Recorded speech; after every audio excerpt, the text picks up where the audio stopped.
Hello, this is Craig, and this is another mindfulness video. This is the fifth of six in my Cycles to Consciousness series of videos. So this one is called the Great Connectedness, and it's basically following on from the other four videos, of which there is a playlist on this YouTube channel that you can discover. You can discover the other videos. It starts with the Great Distraction, which is, to summarize the other videos very quickly, the Great Distraction is basically we're caught up in our mind, we're thinking about things all the time, we're rarely in the present moment, we have devices and technology that's pulling us and pushing us all over the place. We're generating emotions, unconscious patterns and loops and cycles, if you like, of unconscious behavior happens through the Great Distraction. We also believe that we're separate to everything else. So this is the Great Separation, which is the second video. And the Great Separation basically is the mindset that we are the central hub of our world. It's always us and everything else. So we're in our mind, we think we're separate to everything else. So there's a lot of use of I, me, and my in our thoughts. I am this and they are that. I feel this. I am doing this. I have an identity of this. So it's all I, me, and my, and we kind of live in our mind like, oh, how is this situation affecting me? Or how is this situation affecting other people in this world? It's kind of we think of ourselves as separate entities, that what we do has no bearing, particularly on what happens on the other side of the world, for example. But we'll come to it because this is the Great Connectedness. The Great Connectedness is kind of the opposite of the Great Separation, where we think we're separate. Separation is interesting because it's actually an illusion of our mind. Nothing else on the planet thinks in this way. Trees, as I've got in the picture here, they don't think they're separate to the other trees next to them. They're not going there going, "Oh, I'm separate to you, and I've got bigger leaves, or I've got more colourful leaves than you." Or similarly, they're not saying, "Oh, I'm not as good as you," or "I wish I was you." I wish I was as strong as you, as tall as you. There's no comparison in nature. Everything is just growing and flowing and moving and doing everything that it needs to do, all in complete harmony. It's only when you have a human mind that thinks itself as separate that we have problems like comparisons. Comparisons can lead to things like jealousy or envy, or anger. You've got more stuff than me, you've got more money than me, I'm not doing very well. And then you enter this kind of victimness. You feel a victim to life. You feel like you've been hard done by. There's all sorts of things that happen with feeling like you're a separate entity. So, moving on from that, is the Great Confrontation, which is the third video in this series. And so it talks a bit more about that when we're separate, we have more confrontations. We're more in a duality of me versus them, or I blame that person for my peacefulness, or I blame that person for my lack of peacefulness. So we can easily just judge the outside world and say that the outside world is the problem. It's not me. I'm just a victim to the circumstances. So that's kind of what the Great Confrontation is talking about as well. But then we move into more conscious modes of consciousness, because there's also awareness. And the fourth video is the Great Awareness. So awareness is everywhere. The trees I was talking about have awareness. Plants, animals, etc. have awareness. We, as individuals and people collectively, have awareness. Awareness is always there, it's always present. You could say when you enter the present moment in meditation or mindfulness, you're tapping into awareness. Awareness is here and now. You can just close your eyes and breathe, and there's an awareness of the breath, awareness of eyes closed, awareness of this body sitting here. But there's no separate self that's saying, I'm sitting here breathing, or I'm sitting here with my eyes closed, because then you've added a layer of thought to the experience. And the thought is not of the present moment, it's always of the past, looking back at the memory of what's happening, or the memory of what's just happened. I've closed my eyes. Therefore, I'm now saying I've closed my eyes, is looking to the past. So you take away thought, and what's left is awareness. Awareness is not thought. Awareness is everything, and awareness is consciousness. I cannot do anything without awareness. There's levels of awareness that we're aware of. And when we meditate, our awareness kind of expands and grows within us. We kind of see more and observe more and are more able to keep peaceful, because our peacefulness inherently comes from our awareness. Awareness has a quality of peacefulness to it because there's no judgmental thoughts in awareness. Awareness is just observing what is. Awareness is just seeing the wind, or the colors of leaves, or feelings or emotions, or energy that's coming and going. Awareness is just aware.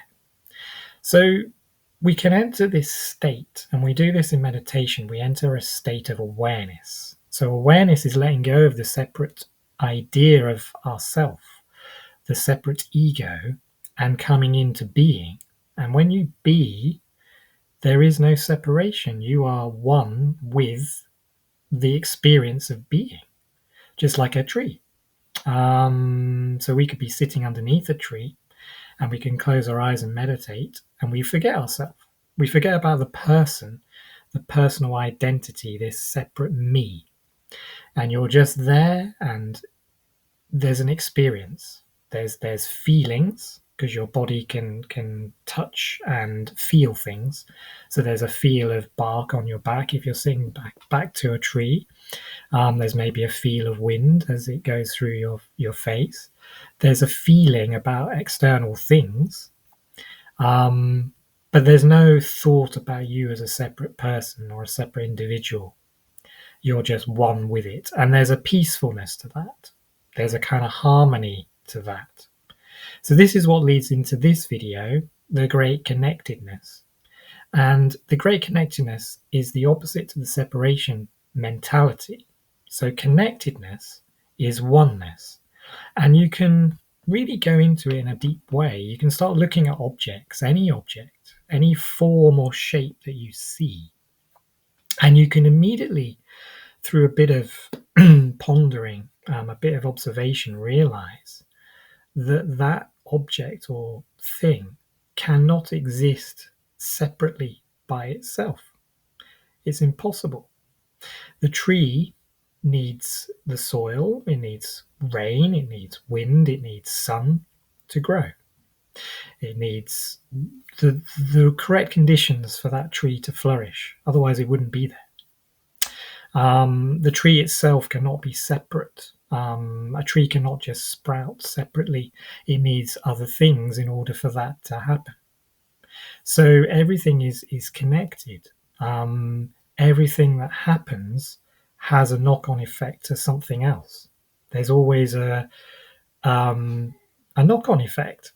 So when we think we're separate, we kind of behave in a way that we're oblivious to what happens around us. We think we're doing things for our best interest or for our personal gain or success or whatever. But actually, everything that you do, everything that you say, everything that is thought, every feeling that comes has an impact. And it's not just you having the impact, it's kind of affecting everything. It's affecting the whole, the Great Connectedness. Just as leaves fall off a tree, the soil gets nurtured and more nutritious because of the leaves. There's a sort of transformation from one form to another, but it's all harmonious, it's all peaceful energy.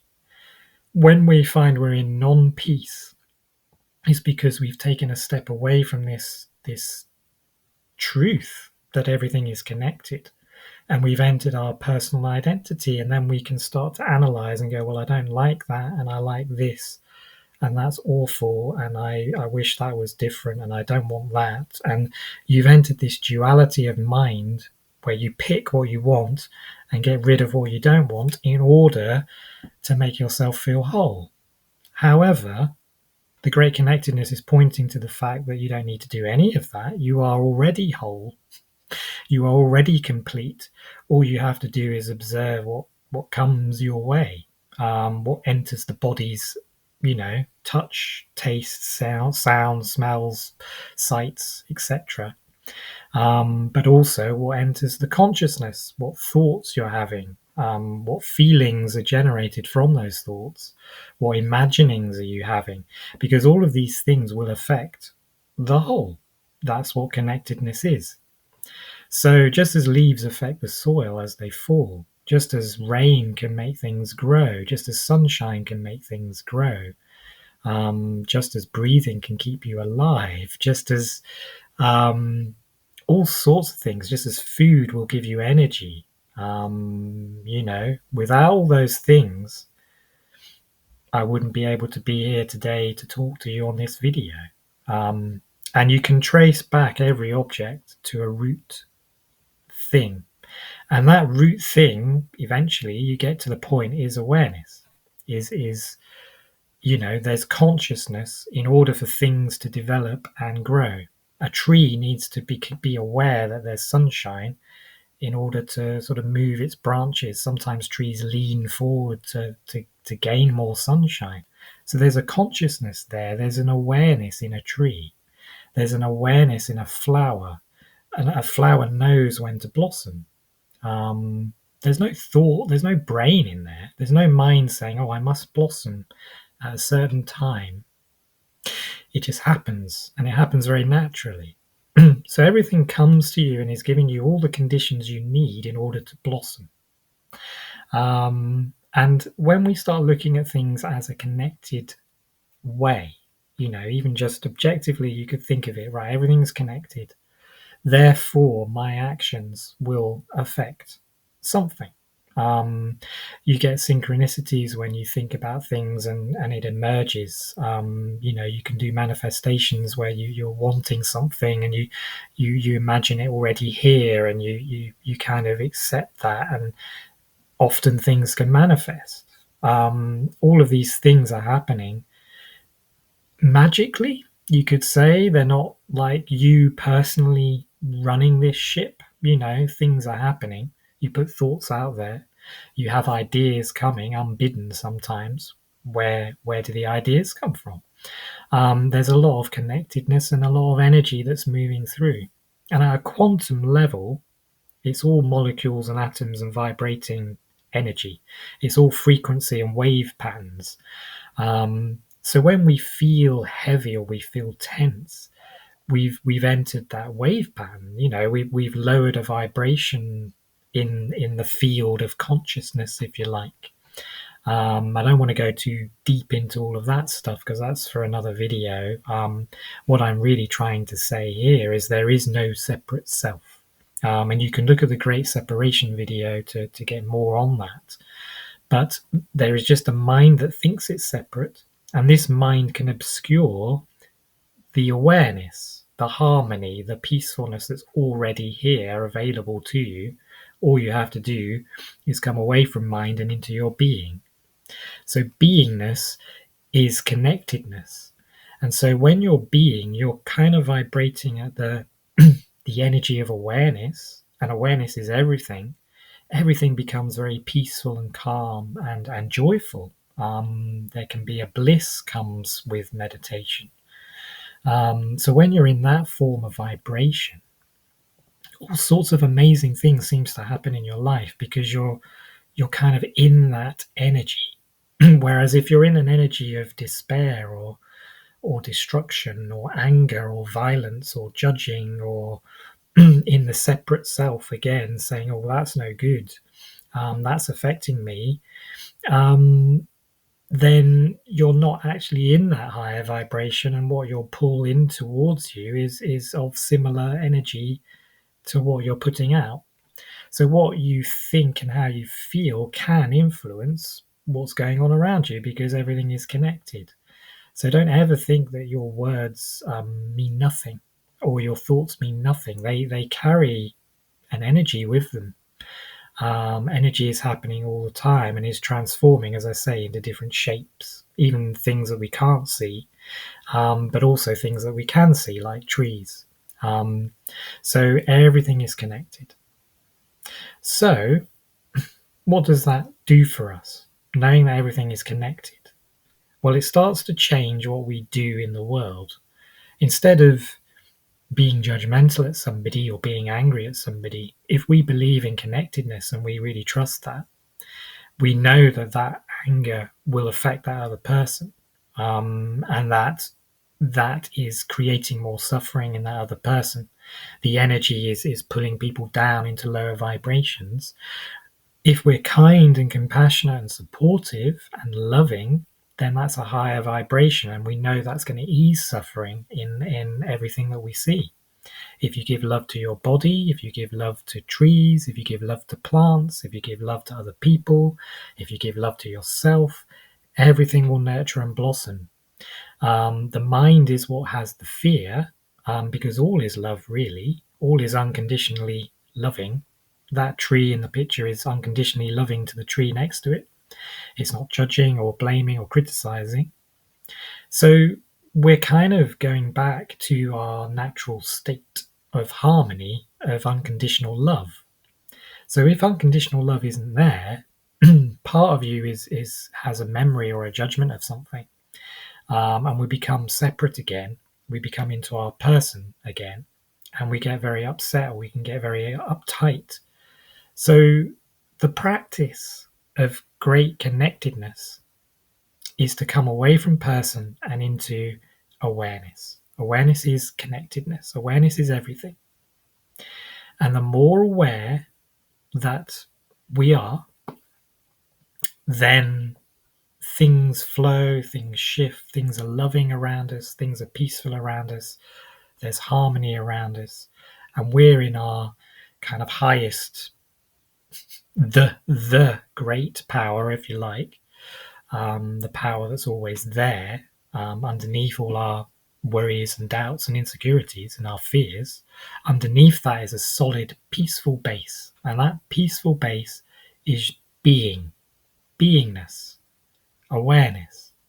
So, with the great connectedness, we decide to be more aware. Because if we're more aware, then we're naturally flowing as everything else is.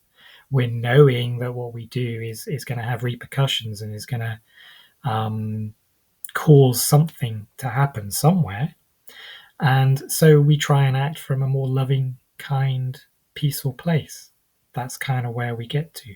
And the more we meditate, that's the more we try and embody that new earth, if you like, that kind of new age person. Some people call it 5D, 5 dimensional.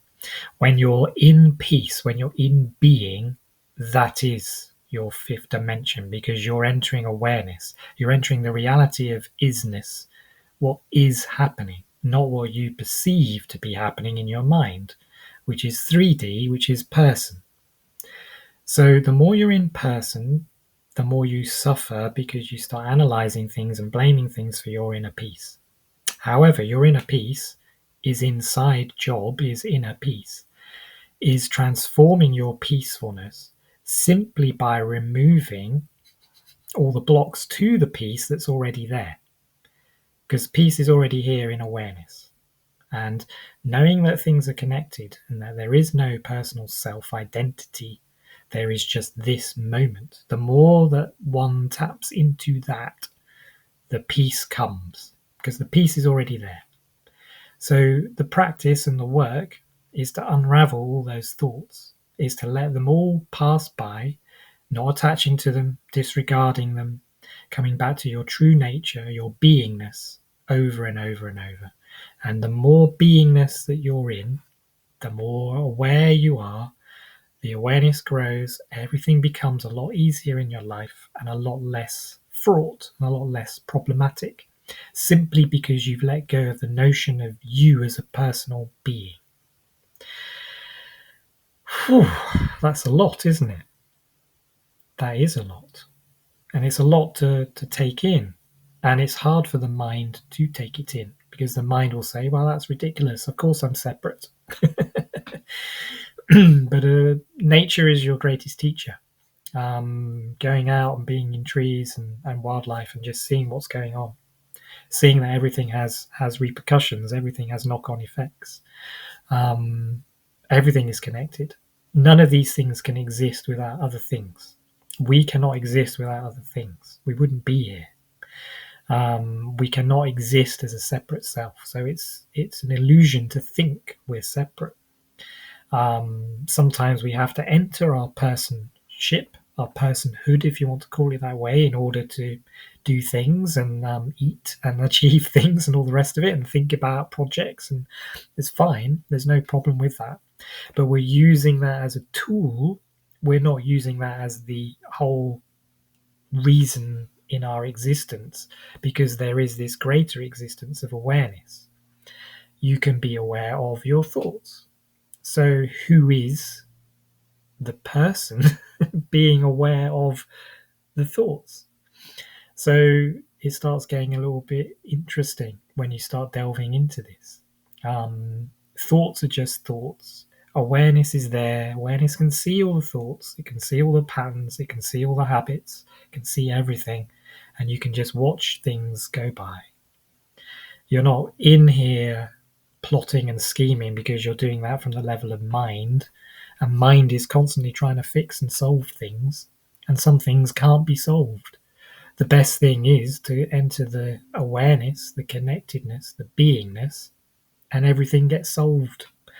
You realize there's nothing to solve. Everything is already one. Everything is already connected. So this video is just a little guide, a little nudge to start to lean into connectedness, to start to look around for connectedness wherever you go. Look for synchronicities. Look for energy fluxes. We have things like planets moving around and solar systems doing their thing, and that has an impact on our feelings and how we feel and our energy. So there's a connectedness there too. There's connectedness on the quantum level.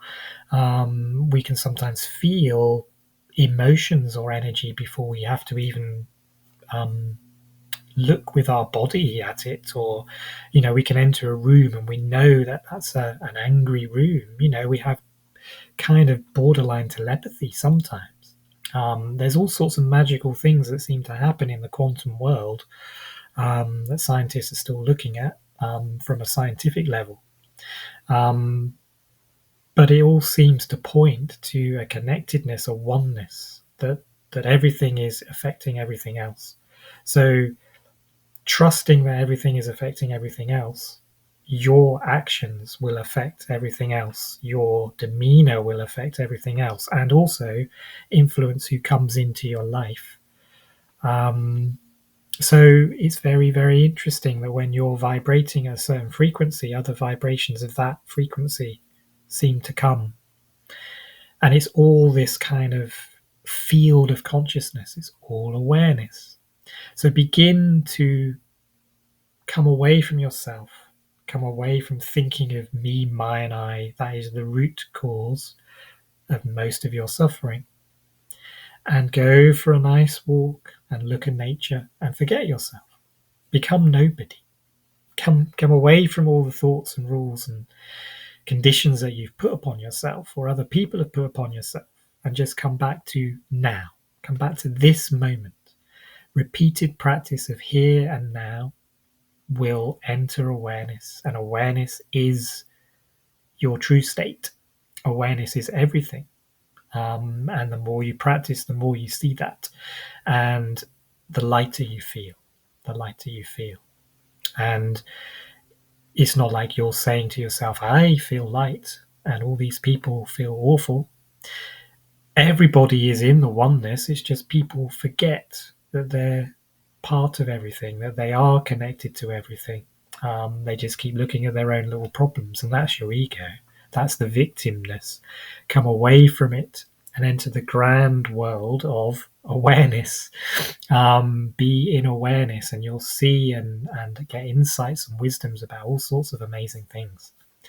So this is a very sort of brief overview of what connectedness means. I hope this has made some sort of sense to people.